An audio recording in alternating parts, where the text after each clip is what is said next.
دیکھیے میں نے پہلے ہی اپنے اس سے قبل جو ہے میں نے بتایا کہ اردو ادب کو باقی رکھنے کا ذریعہ ایک تو جدید ٹیکنالوجی ہے، پھر جو ہے نوجوان نسل جو ہے ہمارے سامنے جو آ رہی ہے ادبا شعرا، ان کو آگے لانا، ان کو اعزاز سے نوازنا، ان کی ہمت افزائی کرنا، یہ ہے ہمارے اساتذہ کو جو ہے وہ ایک مؤثر رول ادا کرنا۔ اور میں سمجھتا ہوں کہ اگر ہمارے اساتذہ اردو میں جو ہے ادب اطفال جو ایک اپنی صنف ہے اس پر زیادہ توجہ دیں تو اردو کے فروغ میں کافی آسانی ہوگی، کیونکہ ادب اطفال میں وہ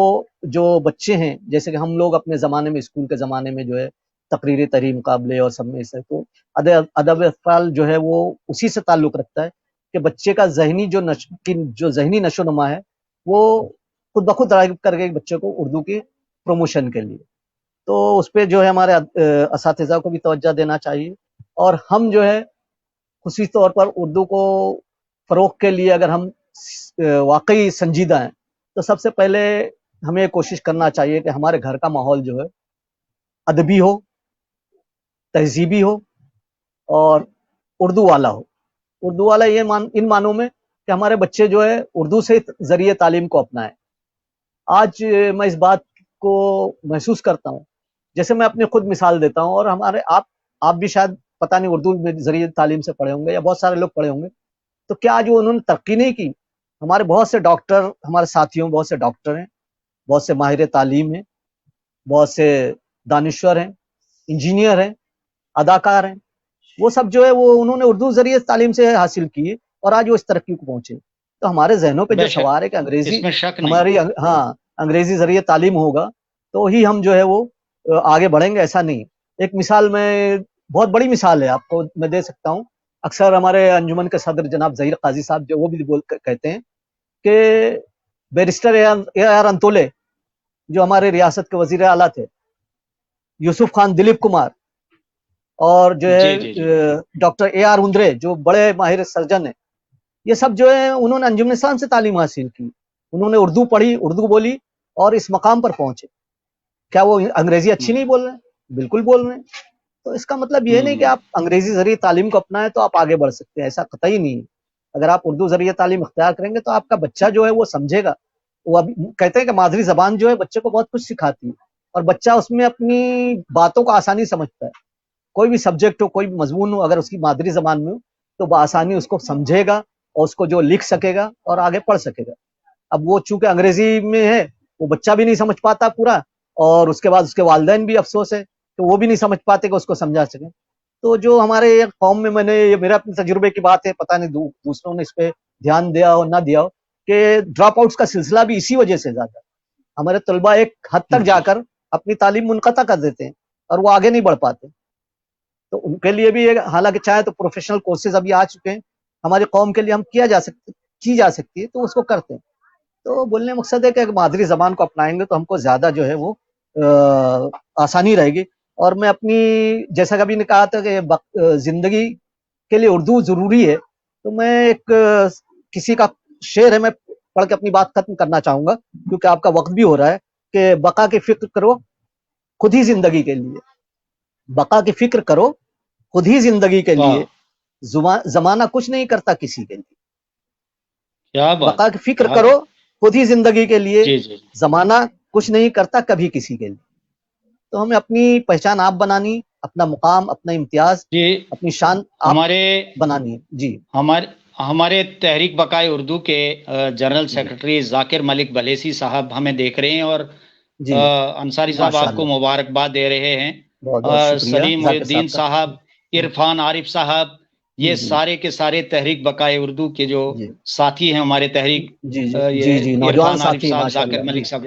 یہ سارے کے سارے لوگ آپ کو دیکھ رہے ہیں، اور بہت سارے آپ کے چاہنے والے آپ کو دیکھ رہے ہیں، آپ کو خوش آمدید اور مبارکباد دیتے ہیں۔ بہرحال معزز ناظرین، یہ تھے آج ہمارے تحریک بقائے اردو کے فیس بک لائیو پروگرام میں ہمارے مہمان محترم انصاری مشیر احمد صاحب، ایڈیٹر ماہنامہ اردو آنگن بمبئی۔ ان سے آج ہماری جو ہے گفتگو ہو رہی تھی علمی و ادبی سطح پہ، اور